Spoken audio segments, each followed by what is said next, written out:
little girl, my grandmother and I used to watch TV all the time. She would sit on the couch to knit a pair of socks or a hat, and I would sit on the ground close to her, as we both turned our attention to the afternoon news.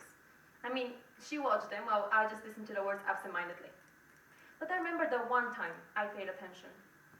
When the Syrian refugee crisis started in 2011, the news outlets were full of images of refugee camps and boats.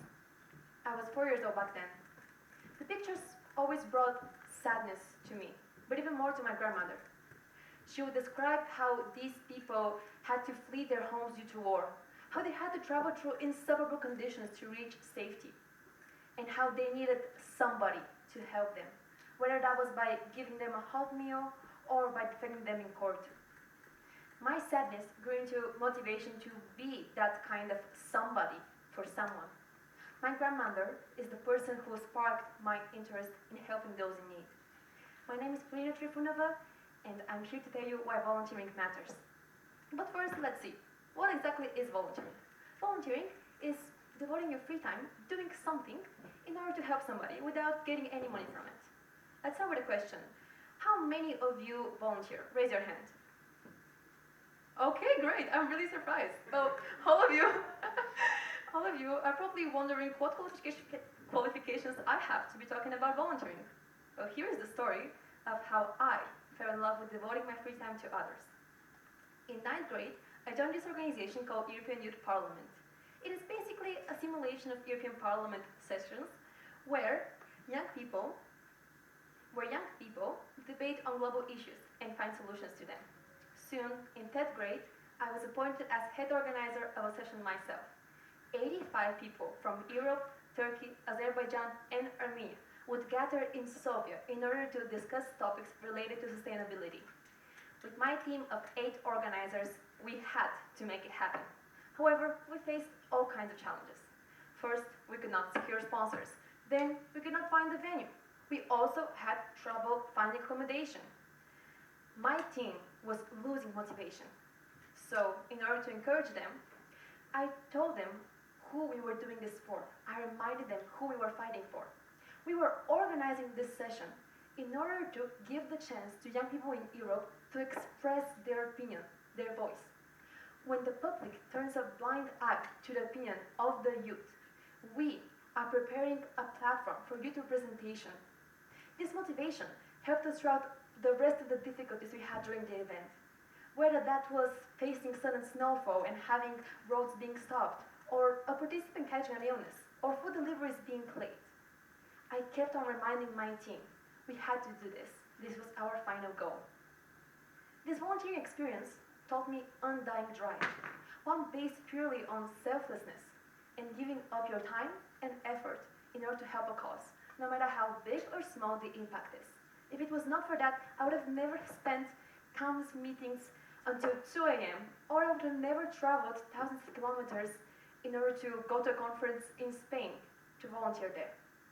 Another personal story that I have about volunteering is of my own project. After seeing the unfortunate gender discrimination against women in Bulgaria through gender-based violence, in 2023, I founded the first community of young feminists in Bulgaria.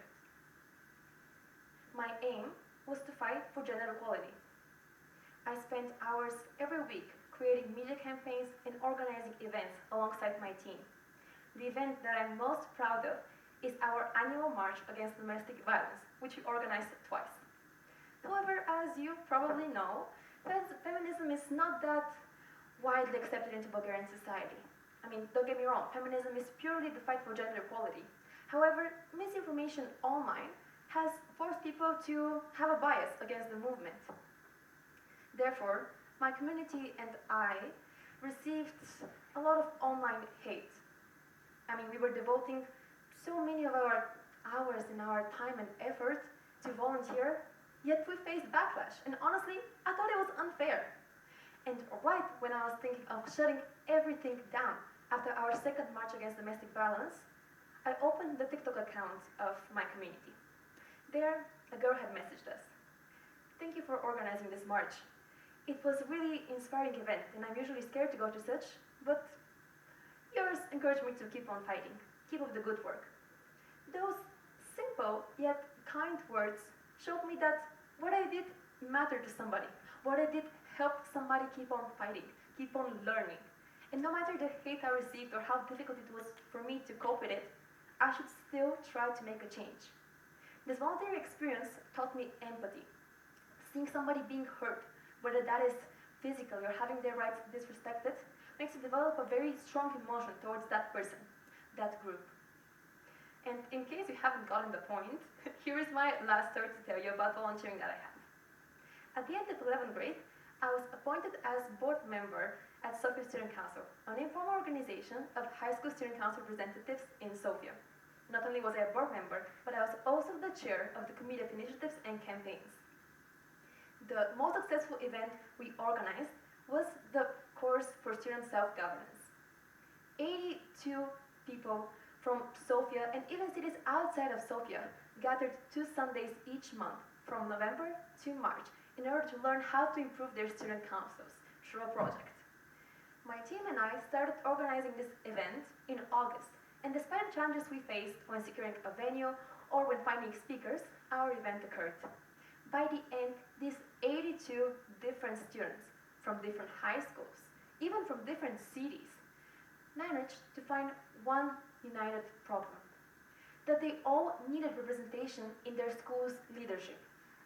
This common problem that they found invited them to start communicating with each other during the activities and lectures my team and I organized for them. Soon, they became close companions. They started sharing the struggles they had as student council members, but also their own personal challenges, even as friends. They had become a community. My team and I had built that community. And soon, at the end of the course, these students managed to create their own student council projects. This voluntary experience taught me a sense of a community, bringing people with differences together into one. So therefore, the personal skills that I gained through volunteering are drive, empathy, and a sense of a community. Let's sum it up. What are the benefits of volunteering? You help others? Check. You gain personal skills? Check. But what if I tell you that you can also gain practical skills? Through volunteering, I have organized countless events: European Youth Parliament conferences, marches against domestic violence, training sessions for student government leadership, fundraisers, workshops, lectures, and many, many, many more. I have used social media to create media campaigns, articles, and to also popularize news for different organizations. Purely from volunteering, I have gained organizational, communication, and marketing skills. I even learned how to make drafts for official contracts. Do you know how difficult that is to do when I was just 15 years old? Yes. Well, volunteering was basically what gave me the experience to currently be able to get a good job position without ever having worked beforehand. Volunteering is kind of like an internship because you gain knowledge that can help you find a job. Volunteering is the socially beneficial internship. It is the internship of the future. Volunteering is a reflection of how our society develops. It is the reason why we as a world keep on evolving, by lending a hand. One such example is from the earthquakes in Turkey in 2024. When institutions had a difficult time reaching all of the victims, Red Cross volunteers gathered supplies for the affected and sent rescue teams to the damaged areas.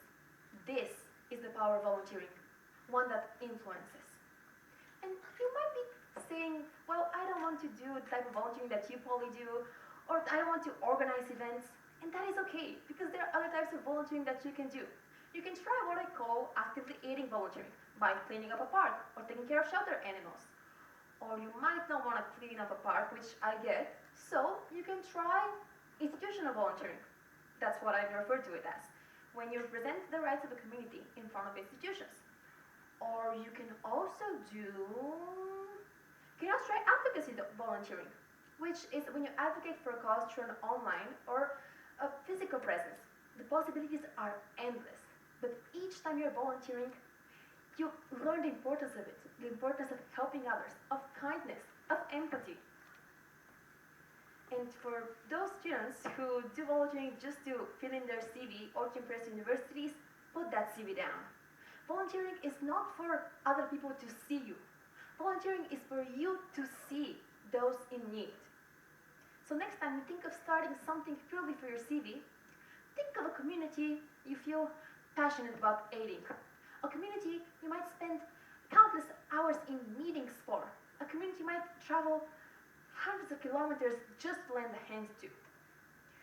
Your recognition should not come from an institution or a CV or university. It should come from the people you help. I started volunteering because I saw communities that needed help. Whether that was the youth, the students, the people who face gender discrimination. And not only I, but also the people I volunteered alongside with. We all chose to dedicate our time, our effort to help people in need. The people who work at all of these organizations dedicated their time. Take a look around you. The organizers and volunteers at this event chose to do that as well. We, volunteers, are all part of this community of helpers, of society, of bringers, and we invite you to join us too. And since the United Nations declared 2026 to be the International Volunteering Year, it is the perfect year for you to begin volunteering. So why not start now? Thank you.